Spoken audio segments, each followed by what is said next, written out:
Halo sobat, kesuksesan orang Tionghoa kayak sulap.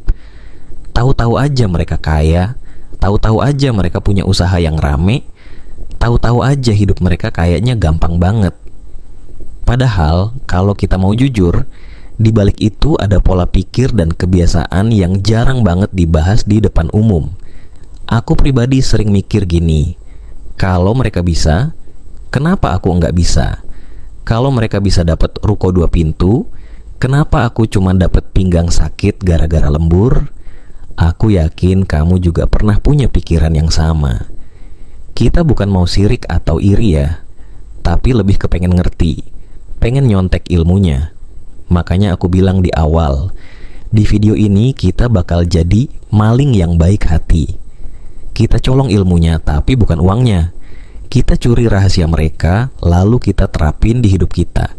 Soalnya kalau kita cuma ngeluh doang, ya sampai kapanpun hidup nggak bakal berubah. Setuju kan? Jurus yang tadi kita bahas tuh baru pembuka. Sekarang aku mau kasih jurus berikutnya, dan aku pengen kamu bener-bener nyimak karena ini bukan sekadar teori. Ini hal-hal kecil yang bisa kamu lakuin mulai besok pagi kalau mau nyontek cara mereka main game kehidupan ini. Oke, aku lanjut ya. Kita masih jadi maling ilmu yang baik hati. Sekarang masuk ke jurus ketiga. Mainnya enggak cuma di satu meja. Aku sering lihat pola ini, dan jujur awalnya aku pikir mereka hoki doang. Tapi setelah aku perhatiin, ternyata ada polanya. Orang Tionghoa jarang banget cuma punya satu sumber penghasilan. Kamu sadar enggak? Sementara aku sama kamu nih, kerja keras tiap hari, penghasilan cuma dari satu gaji atau satu usaha. Begitu bisnis goyang atau bos kasih surat cinta PHK, hidup langsung gonjang-ganjing. Tabungan habis, cicilan keburu jatuh tempo, kepala rasanya mau pecah. Sedangkan mereka mainnya di beberapa meja sekaligus. Ada toko utama yang jalan, ada properti kecil-kecilan yang disewain, ada tabungan yang diputer buat modal teman, ada dagang online yang jalan pelan tapi pasti. Jadi kalau satu meja kebalik, mereka masih punya 3 atau 4 meja lain buat nyanggah hidupnya. Aku pernah tanya ke salah satu teman Tionghoa, lu nggak capek punya banyak usaha kecil-kecil gitu? Dia cuma ketawa sambil bilang, capek, tapi lebih capek kalau cuma punya satu sumber duit dan itu hilang. Nah, kalimat itu nancep banget di kepala aku. Karena jujur aja, selama ini aku tuh main aman di satu tempat doang, tapi lupa kalau hidup nggak ada jaminan. Makanya aku bilang ke kamu, jangan mau cuma punya satu pintu rezeki. Mungkin awalnya kecil-kecilan, mungkin cuma jualan camilan online, atau titip barang di warung tetangga, atau ikut patungan usaha sama temen. Yang penting, jangan biarin semua harapanmu bergantung ke satu sumber. Karena kalau itu ambruk, ambruk juga mental kamu. Dan ini bukan cuma soal duit doang, tapi juga pola pikir. Mereka selalu mikir, apalagi yang bisa dibuka pintunya? Kita kadang-kadang mikirnya, gimana nutup lubang utang bulan ini? Jadi mulai sekarang, kalau kamu punya satu sumber penghasilan, jangan bangga dulu. Itu baru pondasi. Bangun pintu-pintu lain. Karena kaya itu bukan soal satu jackpot gede, tapi banyak keran kecil yang netes terus-menerus. Oke, aku lanjut ya. Sekarang kita masuk ke jurus keempat. Duit harus kerja lebih keras dari kamu. Aku sering heran, kenapa teman-teman Tionghoa yang aku kenal jarang kelihatan panik soal duit. Mereka kerja keras, iya. Tapi anehnya, duit mereka kayak punya mesin turbo sendiri. Kayak duitnya nggak betah diem di rekening, selalu dipaksa kerja cari temannya sendiri. Aku pernah ngobrol sama salah satu teman Tionghoa. Aku bilang, bro, lu kok tenang banget sih? Gue kalau ada duit lebih dikit aja langsung deg-degan, takut nggak cukup buat bulan depan. Dia jawab santai, karena duit gue kerja, bukan gue doang yang kerja. Boom, aku diem seketika. Gini, kebanyakan dari kita kalau punya uang lebih, instingnya 2. Belanja atau disimpan di rekening. Padahal rekening itu kayak hotel bintang 5 buat duit. Nyaman, aman, tapi nggak menghasilkan apa-apa kecuali bikin duit males keluar kerja. Mereka beda. duit masuk langsung dipikirin. Bisa diputer buat modal usaha kecil, bisa dipinjemin ke saudara atau teman yang bisa kasih balik lebih, bisa dibeliin barang yang nilainya naik. Bahkan ada yang bilang ke aku, duit itu kayak karyawan. Kalau karyawan cuma satu, kerjaan lambat. Kalau banyak karyawan, kerjaan jadi cepat.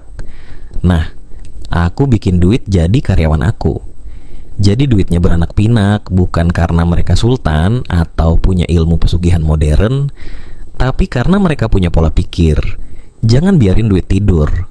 Duit harus selalu keluar rumah, cari teman, balik-balik bawa saudara-saudaranya.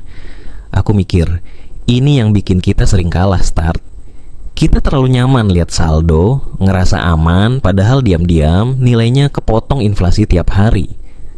Sementara mereka lebih mending saldo tipis tapi ada perputaran duit di luar sana daripada saldo numpuk tapi mati gaya. Mulai sekarang, aku dan kamu harus belajar satu hal. Jangan cuma kerja buat duit, bikin duit juga kerja buat kita. Nggak perlu mulai gede, yang penting ada alirannya dulu. Pelan-pelan nanti jadi kebiasaan. Oke, aku lanjut ya. Sekarang kita masuk ke jurus kelima. Kelihatan pelit, padahal itu cara mereka menang di akhir. Aku pernah punya temen Tionghoa yang kalau nongkrong tuh selalu jadi bahan bercandaan. Kita bilang dia pelit level dewa. Kenapa? Karena kalau makan rame-rame, dia selalu pesan menu paling murah. Kalau jalan bareng, dia paling males keluar uang buat hal-hal yang menurut kita sepele. Tapi tahu nggak? Beberapa tahun kemudian, pas aku masih struggling mikirin cicilan, dia udah punya rumah dan mobil cash. Saat itu aku baru ngeh.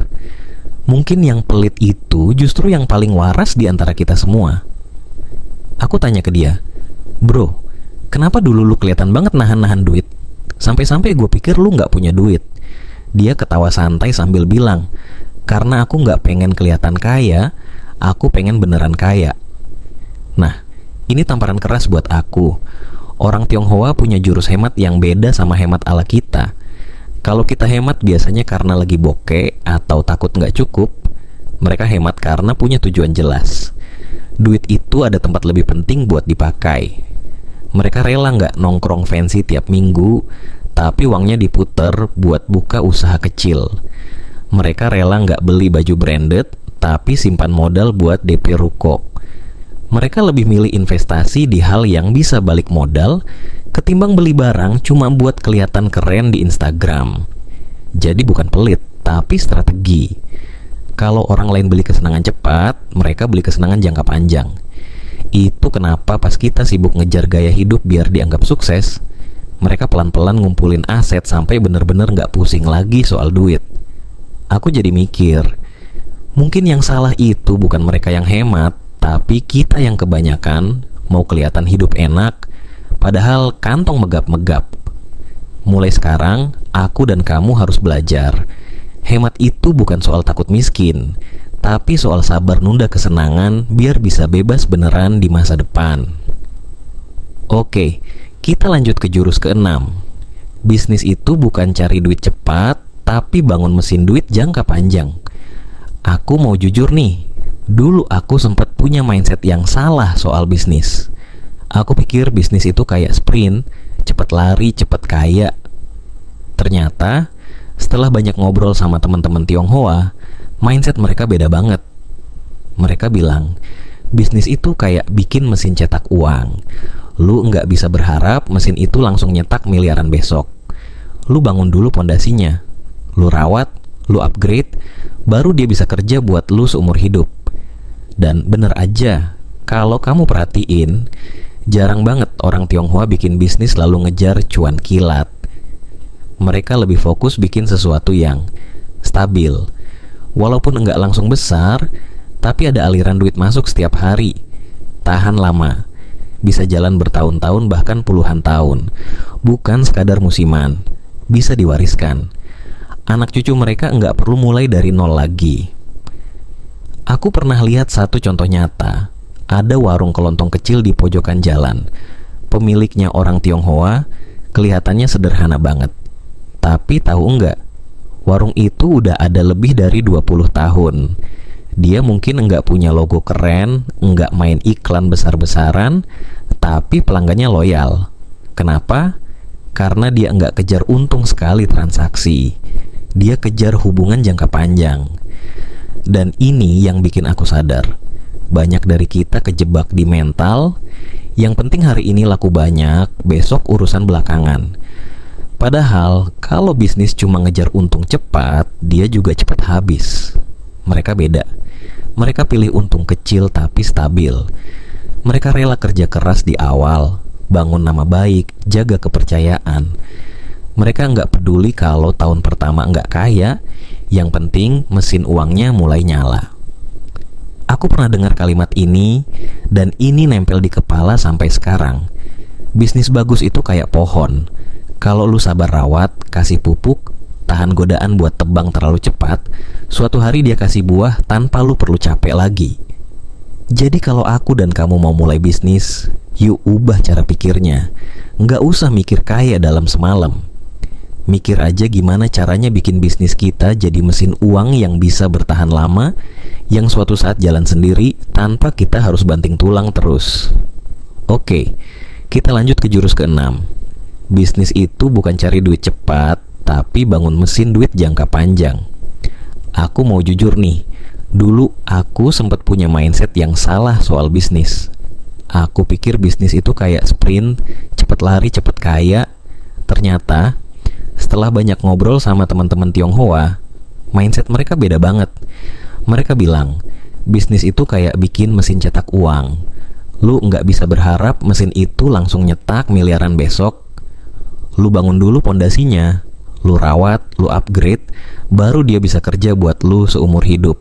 Dan bener aja, kalau kamu perhatiin, jarang banget orang Tionghoa bikin bisnis lalu ngejar cuan kilat. Mereka lebih fokus bikin sesuatu yang stabil. Walaupun nggak langsung besar, tapi ada aliran duit masuk setiap hari. Tahan lama. Bisa jalan bertahun-tahun bahkan puluhan tahun, bukan sekadar musiman. Bisa diwariskan. Anak cucu mereka nggak perlu mulai dari nol lagi. Aku pernah lihat satu contoh nyata. Ada warung kelontong kecil di pojokan jalan. Pemiliknya orang Tionghoa. Kelihatannya sederhana banget. Tapi tahu enggak, warung itu udah ada lebih dari 20 tahun. Dia mungkin enggak punya logo keren, enggak main iklan besar-besaran, tapi pelanggannya loyal. Kenapa? Karena dia enggak kejar untung sekali transaksi. Dia kejar hubungan jangka panjang.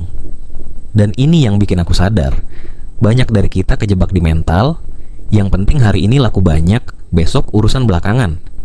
Padahal kalau bisnis cuma ngejar untung cepat, dia juga cepat habis. Mereka beda. Mereka pilih untung kecil tapi stabil.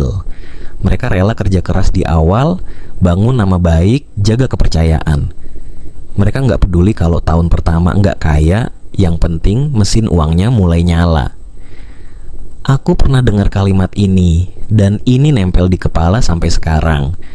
Bisnis bagus itu kayak pohon. Kalau lu sabar rawat, kasih pupuk, tahan godaan buat tebang terlalu cepat, suatu hari dia kasih buah tanpa lu perlu capek lagi. Jadi kalau aku dan kamu mau mulai bisnis, yuk ubah cara pikirnya. Enggak usah mikir kaya dalam semalam. Mikir aja gimana caranya bikin bisnis kita jadi mesin uang yang bisa bertahan lama, yang suatu saat jalan sendiri tanpa kita harus banting tulang terus. Oke, kita lanjut ke jurus ke-7. Jangan bergantung sama satu sumber duit. Pernah enggak kamu lihat ada orang yang bisnisnya seolah-olah enggak pernah goyah, padahal situasi ekonomi lagi hancur-hancuran? Aku sempat bingung juga dulu. Kok bisa sih mereka tetap aman, bahkan kadang malah tambah kaya pas orang lain lagi susah? Ternyata rahasianya simple, tapi enggak semua orang mau lakuin. Mereka enggak taruh semua telur di satu keranjang. Alias, mereka punya beberapa aliran duit. Kalau satu macet, masih ada yang ngalir. Misalnya gini, ada satu keluarga punya toko sembako. Itu pemasukan pertama mereka, tapi mereka juga punya rumah kontrakan. Setiap bulan ada duit masuk dari situ. Kadang mereka invest di ruko kecil buat disewakan.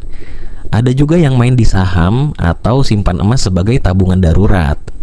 Jadi, kalau toko sembakonya lagi sepi, enggak bikin mereka panik setengah mati karena masih ada pemasukan lain yang nutupin. Bandingin sama kita-kita yang kadang cuma punya satu sumber penghasilan. Begitu di PHK atau bisnis macet, langsung bingung besok makan apa. Aku pernah diajarin gini sama salah satu teman Tionghoa. Kalau kamu punya penghasilan dari satu sumber, kamu cuma punya satu nyawa. Tapi kalau punya 3, 4, atau 5 sumber penghasilan, kamu punya banyak nyawa. Salah satu mati, kamu masih hidup. Dan aku rasa ini bukan cuma soal bisnis atau investasi gede. Bahkan kita yang modalnya kecil pun bisa mulai pelan-pelan. Punya kerjaan utama, tapi juga coba usaha kecil online. Simpan duit buat beli aset yang bisa disewain, walaupun kecil-kecilan dulu. Buka satu bisnis, kalau udah stabil, pikirin bisnis kedua yang nggak tergantung yang pertama. Intinya, mereka nggak pernah mau hidup dengan satu keran air doang. Karena kalau keran itu rusak, tamat sudah. Aku belajar dari jurus ini, kalau kita mau tenang secara finansial, jangan sampai semua nasib kita dipegang satu sumber duit doang. Kita harus punya cadangan, punya plan B, plan C, bahkan plan D kalau bisa. Karena di dunia nyata, satu bisnis atau satu pekerjaan aja nggak cukup buat bikin hidup aman lama-lama. Oke, kita lanjut ke jurus ke-8, selalu siapin duit nganggur buat peluang. Kamu pernah nggak ngalamin momen ini? Ada peluang emas di depan mata, tapi kamu cuman bisa gigit jari karena duit nggak ada. Misalnya ada tanah dijual murah banget karena pemiliknya butuh cepat, atau ada teman nawarin ikut bisnis yang prospeknya bagus. Tapi karena kamu nggak punya modal standby, ya cuma bisa bilang, "Duh, andai aku punya duit." Nah, beda cerita sama mereka. Orang Tionghoa itu punya kebiasaan unik, selalu siapin duit nganggur. Bukan duit buat gaya hidup, bukan duit buat jajan barang baru, tapi duit dingin yang nggak boleh diganggu, kecuali ada peluang yang bener-bener bagus. Aku pernah diajak ngobrol sama salah satu teman Tionghoa yang punya usaha toko elektronik. Dia bilang gini, kesempatan itu sering datangnya mendadak. Kalau kamu nunggu punya uang dulu, kesempatan itu keburu diambil orang lain. Jadi mereka selalu sisihin sebagian penghasilan buat jadi peluru cadangan. Kadang mereka rela hidup sederhana, nggak pamer barang mewah, justru supaya peluru ini selalu siap ditembak kapan aja. Contohnya gini, ada ruko dilelang setengah harga karena pemiliknya butuh cepat. Mereka langsung serbu, nggak mikir lama. Ada barang stok grosiran diskon gila-gilaan. Mereka beli banyak, simpan, lalu jual kembali dengan untung berlipat. Ada bisnis baru yang prospeknya bagus, tapi cuma terima investor yang siap cash sekarang. Mereka bisa langsung ikut main. Itu sebabnya kamu sering dengar cerita, kok bisa ya mereka selalu pas ada duit buat investasi, padahal kita sama-sama kerja keras. Jawabannya simple, karena duit mereka udah nunggu peluang, bukan peluang yang nunggu duit. Aku sendiri sempat mikir, berarti selama ini aku salah cara nabung. Karena dulu aku nabung buat keperluan mendesak, atau buat belanja sesuatu yang aku mau, tapi mereka nabung buat serangan mendadak, buat nyambar kesempatan yang datangnya cuma sekali. Jadi pelajarannya jelas banget. Kalau kita pengen level up finansial, kita harus punya tabungan khusus buat peluang. Nggak usah gede dulu, yang penting ada dan enggak boleh dipakai buat hal-hal remeh. Karena peluang besar itu enggak nungguin kita siap, dia datang, dan yang siap yang menang. Oke, kita masuk ke jurus ke-9, mainnya. Selalu jangka panjang, bukan cuan cepat. Aku sering banget lihat pola ini. Kita, orang kebanyakan, kalau mulai usaha, mikirnya, gimana caranya bulan depan langsung balik modal? Gimana caranya 3 bulan udah untung gede? Tapi teman-teman Tionghoa yang sukses itu beda banget cara mainnya. Mereka punya mindset, tanam sekarang, panen nanti. Aku pernah ngobrol sama salah satu pemilik grosir sembako di kota kecil. Usahanya sekarang gila-gilaan, punya gudang besar dan pelanggan se-RT sekecamatan. Tapi waktu mulai dulu, dia bilang, tahun pertama aku malah rugi. Tahun kedua aku cuma muter uang. Tahun ketiga baru ada rasa-rasanya kaya dikit. Kenapa dia bisa tahan selama itu? Karena mereka paham satu hal. Bisnis dan uang itu butuh waktu buat tumbuh. Mereka nggak mau kejar cuan cepat, terus bisnisnya mati muda. Mereka rela ambil margin tipis di awal, yang penting pelanggan nempel. Sabar bangun relasi sama supplier, biar dapat harga spesial nanti. Invest waktu dan tenaga buat ngerti pasar, bukan cuma ngejar duit hari ini. Aku sempat protes waktu itu, aku tanya, tapi kalau bisa cepat, kenapa harus lama? Dia ketawa dan jawab, cepat itu seringnya kayak bakar kembang api, terang sebentar, habis itu gelap lagi. Kita maunya nyalain lampu jalan, nyalanya lama dan terang terus. Dan kalau kamu perhatiin, banyak dari mereka punya strategi yang enggak kelihatan kayak di awal. Mobil biasa-biasa aja, rumah sederhana, makan pun hemat. Tapi mereka lagi ngumpulin pondasi. Begitu waktunya datang, hasilnya bukan cuma bertahan setahun, tapi bisa diwarisin ke anak cucu. Aku jadi sadar satu hal. Kadang alasan kita nggak kaya-kaya bukan karena kita kurang pintar atau malas, tapi karena kita maunya semuanya instan. Padahal duit besar itu datangnya ke orang yang berani main maraton, bukan sprint. Jadi kalau kamu mau nyontek jurus ini, coba tanya ke diri sendiri. Apakah aku siap main panjang? Atau aku cuma ngejar duit cepat buat besok? Karena kalau mental kita masih yang kedua, ya kita akan capek ngejar hasil terus, tapi nggak pernah punya fondasi yang kuat. Ya udah, kalau kamu udah sampai sini berarti kamu kuat juga ya. Dengerin ocehan aku yang panjang ini. Respect lah. Sekarang gantian aku minta tolong dikit. Klik like dulu dong, biar aku tahu kamu gak ketiduran pas dengerin jurus-jurus ini. Terus komen deh, jurus mana yang paling wah banget buat kamu. Aku pengen tahu, biar kita bisa ketawa bareng kalau ternyata kita punya pengalaman yang sama. Dan jangan lupa subscribe. Soalnya kalau kamu skip, bisa-bisa pas aku bagi-bagi jurus rahasia selanjutnya, kamu malah sibuk scroll lihat video kucing joget. Sayang banget kan? Yuk, kita lanjut belajar kaya-kaya bareng, tapi tetap santai, tetap ketawa. Sampai jumpa di video cara kaya selanjutnya.